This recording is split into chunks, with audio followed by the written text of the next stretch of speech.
Com o passar do tempo e com a sociedade cada vez mais corrida dentro dos seus trabalhos, das suas funções, as famílias acabam ficando sem tempo para cuidar de alguns familiares com idades mais avançadas ou de alguns adultos, crianças ou adolescentes que necessitem de um cuidado, de uma atenção especial, seja por um problema de saúde, seja por uma condição diferenciada. As famílias acabam ficando sem tempo devido à agenda corrida, aos grandes trabalhos e acabam recorrendo a um profissional muito importante presente na nossa sociedade, que é o cuidador.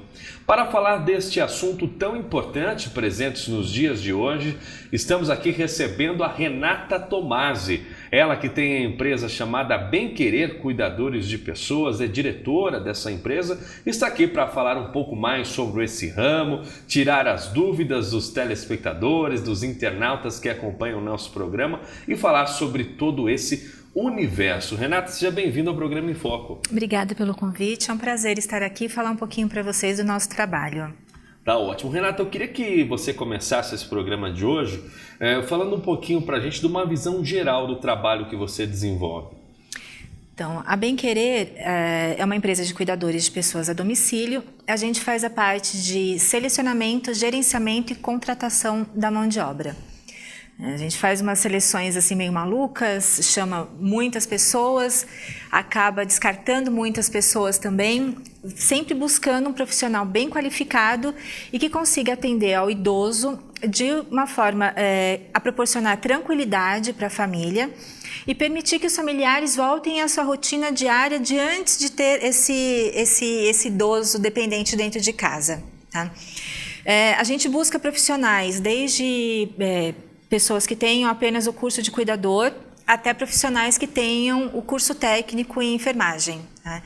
E nesse meio, a gente traça alguns perfis, profissionais um pouco mais dinâmicos, outros um pouco mais tranquilos, experiência em vivência hospitalar, ou com um pouquinho mais de força física, por causa de um idoso acamado, traça um perfil e desloca esse cuidador para a casa do idoso.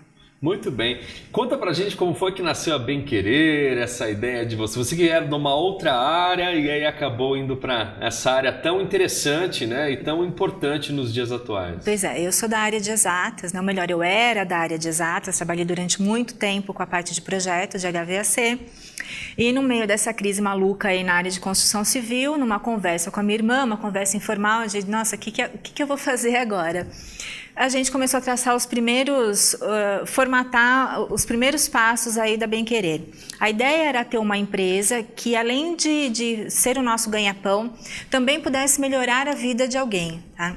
Tem um filósofo que eu gosto muito, que é o Cortella, e entre essas várias palestras que ele tem divulgado por aí, numa delas ele pergunta o que nós seríamos se não existíssemos. Então, eu acho que foi a ideia principal, tá? O que eu estaria deixando para os meus filhos ou para a sociedade se eu não fizesse mais parte do panorama.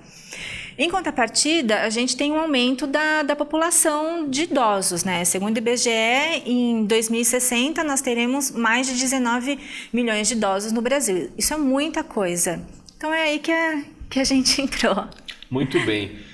E me diz, no momento propício também, né? Devido a tantas correrias, né? Uma vida muito agitada, principalmente aqui em São Paulo, né? Pois antes, quem ficava com a responsabilidade de cuidar da mãe idosa, da avó, da sogra, era a mulher. Ela não trabalhava, né? Só que hoje ela trabalha. Uhum. Aí é onde a gente entra. Então, a gente recebe a solicitação da família, eu faço uma visita inicial, ou a outra supervisora, a gente faz uma visita na casa, sugere algumas alterações para a questão de segurança do ambiente, faz a seleção do cuidador e desloca esse cuidador para casa. A gente sempre prioriza harmonizar o ambiente. Geralmente, quando as famílias nos procuram, tá todo mundo estressado, cansado, sobrecarregado, o idoso se sentindo um peso, às vezes até desenvolvendo alguns traços de depressão. E o cuidador, ele entra para dar esse alívio para a família, poder proporcionar que eles voltem à vida cotidiana e dar uma atenção, um cuidado dedicado ao idoso. Então, ele passa a ser um amigo do idoso, ele cuida da alimentação, da higiene, prepara estímulos físicos e cognitivos conforme a necessidade e a possibilidade dele, socializa, leva para um passeio, para uma feira, acompanha ao médico, ao fisioterapeuta e está lá, né? Joga carta, assiste uma televisão, o que pintar e o que o idoso precisar para se sentir melhor. Claro, é muito importante você esclarecer isso, porque a função de um cuidador, né, a gente às vezes tem uma visão muito superficial de diversos assuntos, e esse é mais um que muitas vezes a gente faz ideia de algo, mas não sabe como funciona. Por isso que a Renata está aqui explicando para a gente como é que funciona esse trabalho. Agora, não só na questão do acompanhamento médico, de ficar de olho se vai tomar a medicação no momento certo, né? Mas também, como você mesmo falou, né? Essa questão da companhia. É uma questão muito importante porque vai versar ali 2 pontos. Um que é o cuidado médico, o cuidado do desenvolvimento físico, da saúde dele e também do acompanhamento mental e de amizade. Né? Pois é, ele passa a ser uma companhia. Então a gente tem casos de que é o dia de folga do cuidador, mas o cuidador manda uma mensagem lá para a família para saber como o idoso dormiu, se ele passou bem, manda um vídeo. Eles gostam de celular, então é sempre um vídeo, uma fotinho, assim, é muito bacana, desenvolve uma relação de confiança mesmo. Claro. Agora, eu imagino que deve-se ter, né, em muitos casos, um cuidado compartilhado, não só com a atenção do cuidador, mas também do psicólogo, do nutricionista, que trabalham juntos ali na vida do idoso. O cuidador, a gente acaba sendo uma equipe de apoio à equipe médica e à equipe de enfermagem. Tá? Então, a gente sempre está em contato com o geriatra, com o psiquiatra, com o psicólogo, fisioterapeuta, com toda a equipe médica responsável por aquele idoso, trocando informações. Existe um controle diário onde são aferidos os sinais vitais, anotada todas as intercorrências, o que é bem bacana, porque se tiver um desvio, a coisa fica muito clara. Então, precisou deslocar o idoso para o médico, a gente pega esse controle e leva junto o médico, ele tem todo o histórico recente aí do paciente. A gente só tem que tomar cuidado que o cuidador, ele não é médico, ele não é psicólogo e ele não é enfermeiro. Então, a gente não faz nenhum tipo de procedimento invasivo. Isso é responsabilidade da equipe de enfermagem. A gente está realmente lá para dar um suporte, ser um complemento a todas as outras ações que estão sendo direcionadas para o bem-estar do idoso. Você falou isso e eu fiquei pensando, por exemplo, né? Existem casos, eu conheço pessoas e todo mundo deve conhecer alguém que tem, de um idoso ou de um adulto que tem a diabetes e pede para algum familiar aplicar a insulina. Isso. Nem nesses casos, por ser algo mais simples, pode ser feito? O cuidador pode fazer a aplicação de insulina porque é um autocuidado, né? Você pode aplicar em si mesmo, então o cuidador também ele pode fazer isso. Ele não pode fazer um curativo mais complexo, ele não pode aplicar uma endovenosa, uma intramuscular, isso é responsabilidade da equipe de enfermagem. Sem dúvida. E você falou também, a gente estava conversando nos bastidores, você falou que além do atendimento domiciliar, vocês fazem um acompanhamento hospitalar. Em alguns casos, o idoso está em casa e ele precisa ser internado, então a gente faz esse acompanhamento. E o inverso também. Às vezes a gente começa o acompanhamento no hospital e depois passa a acompanhar em casa. Acaba substituindo aquele acompanhante obrigatório que, em função do Estatuto do Idoso, os hospitais exigem, né? E nos casos também de pós-cirúrgico, uma queda, uma cirurgia plástica, saindo um pouquinho da linha do idoso, né? A gente também cuida dessa parte de acompanhamento pós-cirúrgico.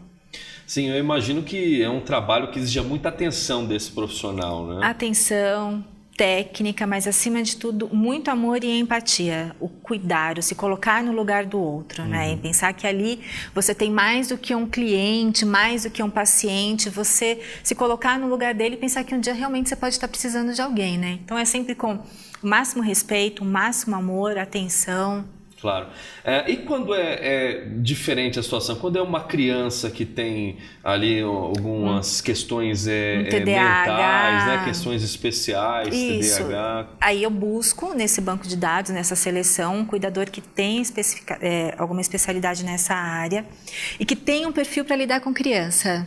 né? E a gente faz toda essa parte de acompanhamento também. Acompanha a equipe multidisciplinar, terapeutas ocupacionais, faz os estímulos e está sempre presente. Às vezes acompanha até a escola, se for o caso. Né? E tá lá. Muito importante, até mesmo porque a vida social, né, de uma pessoa, independente da idade, que passa por alguns tipos de diferenciações, né, do que é comum, tem um dia a dia totalmente diferenciado, não é? Mas ele precisa se socializar, tanto o idoso quanto a criança com necessidades especiais, ou mesmo um adulto que tem algum tipo de limitação física, temporária ou permanente, ele precisa socializar. O ficar isolado, né, você excluir aquela pessoa dependente para o cantinho, ela não é bacana. Isso aí pode até ocasionar algum tipo de depressão, outras doenças, entendeu? Claro. Independente do trabalho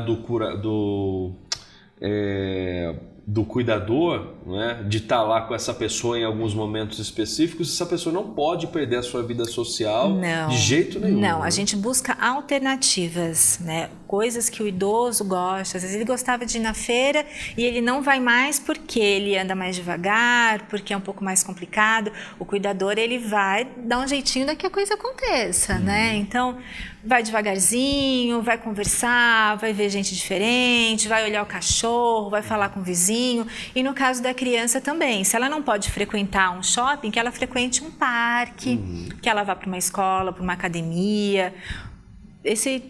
A gente sempre dá um jeitinho da coisa ficar bacana e em harmonia. Renata, qual que é o momento exato da família procurar esse trabalho que você desenvolve? Que eles chegam numa conclusão em conjunto de que realmente precisa de uma pessoa externa à família para ajudar nesse trabalho? Isso é muito complicado. Geralmente a gente entra quando a família já está toda desestruturada. Então já tentaram todas as opções. Desde da senhora que fazia faxina para quebrar um galinho e dar uma olhada no idoso, a vizinha, a sobrinha, a filha parou de trabalhar. Então na hora que a gente entra nessa casa, todo mundo cansado, estressado, sobrecarregado, perdido, o idoso se sentindo um peso, né, sentindo que ele é o responsável por essa desestruturação. Então, quando a gente entra realmente para harmonizar um ambiente. Né? Então, a gente acaba permitindo que a família volte à rotina normal, volte a trabalhar, a ir para a academia e manter o idoso lá num ambiente seguro e com uma pessoa técnica, responsável, flexível, porque isso é importante dizer, os cuidadores eles têm que ser flexíveis, as famílias são diferentes, os problemas são diferentes e cada um encara e reage àquela situação de uma forma diferente. Então, contar com a flexibilidade do cuidador, ela é bem importante. Muito bem. Vamos agora a um rápido intervalo comercial e já voltamos com mais questões e também esclarecimento de dúvidas com relação a esse tema tão importante nos dias de hoje, que é o cuidado com a pessoa que precisa de atenção independente da idade. Já voltamos.